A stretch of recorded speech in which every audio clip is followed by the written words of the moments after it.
오늘이 정기국회 마지막 날입니다. 100일간의 정기국회를 총평하자면 절반의 성공과 절반의 실패였다고 말씀드리겠습니다. 세월호 특별법 제정이라는 큰 산을 넘었지만 유가족, 실종자 가족 여러분의 양보가 있었기에 가능했던 결과입니다.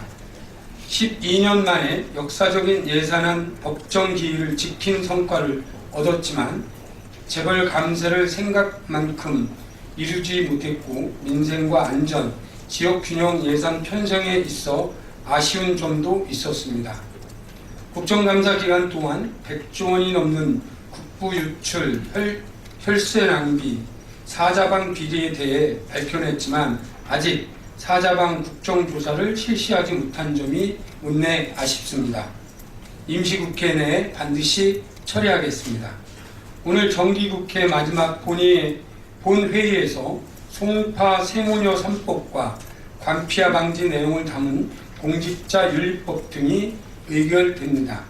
15일부터 열릴 임시국회에서 정기국회 동안 처리하지 못했던 김영란법 의결과 사자방 국정조사 실시, 비선 실세 국정농단 의혹 사건에 대한 긴급 현안 질의 및 국회 운영위원회 개최 등을 위해 노력해 나가겠습니다. 새롭지도 않은 청와대 고소 고발 소식이 또 들려왔습니다. 김기춘 청와대 비서실장이 문건 작성 지시 보도에 대해 동아일보 기자를 고소했다고 합니다. 이로써 박근혜 대통령 취임 이후 청와대 관계자가 언론사와 기자를 상대로 한 형사소송은 13건이 되었습니다. 김기춘 비서실장은 세월호 참사 사건 당시 박근혜 대통령을 비난한 한겨레신문, CBS 기사에 대해 손해배상 청구를 했고 박지만 이지 회장과 청와대 비서진 간의 갈등 관계라는 시사저널을 상대로도 손해배상과 정정 보도를 청구했던 바 있습니다. 오대양 사건 당시 수사검사였던 김기춘 실장에 대한 의혹 제기 이후로 채널A와 문화평론가 등을 묶어 고소했었습니다. 김기춘 비서실장은 고소왕임은 진작부터 알고 있었지만 국가적 기망사건인 비선실세, 국정농단 의혹 사건에도 그 이름을 올렸습니다. 박근혜 대통령 이하 김기춘 비서실장, 문고리 권력 3인 비서관, 그리고 비선실세로 지목받고 있는 정윤회 씨는 고소고발에 매진할 것이 아니라 국회에 나와 증언하십시오. 언론의 재갈을 물리고 표현의 자유를 침해할 것이 아니라 국민의 대표기관인 국회에 나와 당당하게 증언해 주시기 바랍니다.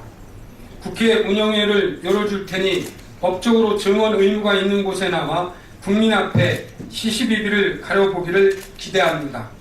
새누리당은 이렇듯 중대한 사건에 대한 국회 운영위원회 소집 요구에 더 이상 묵묵부답으로 일관하지 말기를 바랍니다.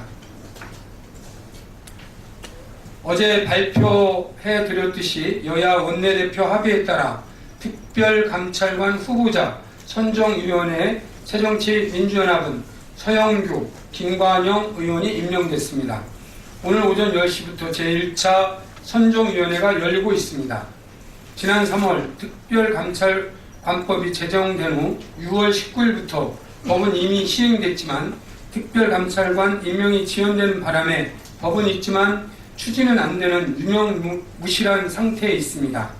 여야 협의를 통해 신속히 후보를 확정하도록 하겠다는 말씀 드리겠습니다. 특히 정윤회 씨 국정 개입 의혹은 특별감찰관제의 신속한 도입을 요구하고 있는 만큼 대통령 측근 비리에 단호하게 수사, 처벌할 수 있는 외부 압력에 굴하지 않는 강단 있고 의지가 강한 분으로 추천하기 위해 노력하겠습니다. 감찰 대상자 확대 문제도 논의해서 핵심 비서관 3인방이 포함되도록 논의하겠다는 말씀 김관영 의원을 통해 말씀드립니다. 비상식적인 국정농단 사태가 특별감찰관제 시행을 통해 제도적으로 예방하는 계기가 되고 주요 인사들의 절제 있는 행동과 국정 운영을 유도하는 계기가 되기를 바랍니다. 어제 안전행정위원회 법안 소위에서 주민세와 자동차세를 인상하는 지방세법 일부 개정안을 처리하지 않고 계속 심사하기로 했습니다. 정부가 발의한 주민세 인상안은 법인 균등분의 경우 10배 이상 증가하는 경우도 생기고 이런 급작스러운 인상률 증가는 좀 과도하다는 주장이 많습니다.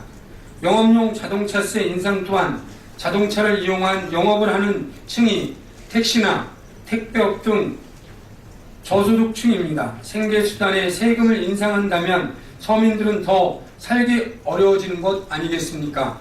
법인세 인상에 대해서는 성역처럼 방어하고 나서던 박근혜 정부와 새누리당은 서민 주머니 털기에 열심히 설득하는 모습을 보며 안타깝습니다.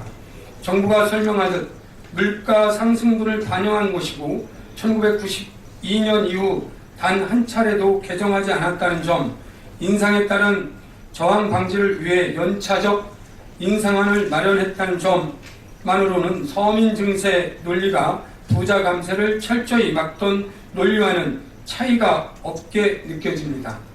안행위 법안 소위에서는 누리과정 예산 편성에 필요한 지방채 발행 근거 법안도 계속 심의하기로 했는데 이는 정부가 정말로 필요한 법이라고 생각했다면 청구 입법을 할 것이 아니라 당당히 정부가 준비해 정부가 발의하는 것이 맞다고 생각합니다.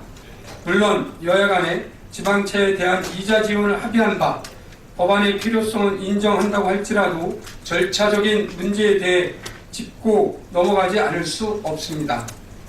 매번 여당의 힘을 빌어 정부안보다 상대적으로 쉬운 의원 발의안으로 정부 입장을 챙겨온다면 국회를 통법으로 아는 것 아닌지 문제 제기를 하고 있는 것입니다.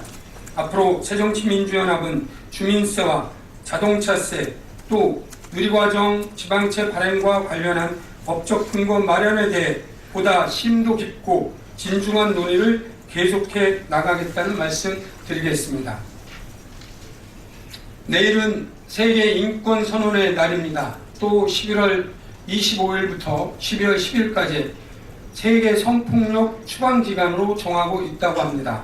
올해는 성폭력 특별법이 제정된 지 20년, 성매매 방지법이 제정된 지 10년이 되는 해입니다. 그런데 우리나라 현재 인권 수준은 지금 국제적으로 의심받고 있습니다. 국가인권기구 국제조정위원회로부터 2번이나 등급 판정을 보류받았는데 지금까지 A등급을 유지해오던 인권 등급을 다시 재심사하고 있다는 뜻입니다. 또 박근혜 대통령은 성폭력과 가정폭력, 학교폭력, 불량식품 등 4대학 척결을 공약으로 내세웠지만 성폭력 범죄가 근절됐다는 소식은 들리지 않습니다. 직장도, 학교도, 군대도 그 어디도 성폭력으로부터 자유롭지 않고 세계 성폭력 추방 주간이 시작되는 11월 25일 바로 그날 경남 통영에서 경찰의 함정 수사에 단속된 성매매 미혼모 여성이 모텔 6층에서 뛰어내려 사망한 사건도 있었습니다. 국가인권위원회의 기능 회복과 실효적인 성폭력, 성매매 근절을 위한 국가적 시스템을 마련해 나갈 것을 촉구합니다. 새정치민주연합은 국민의 인권 보장과 성폭력, 성매매 근절을 위해 토론회 등을 기획하고 있으며 많은 관심과 성원을 부탁드리겠습니다. 이상입니다.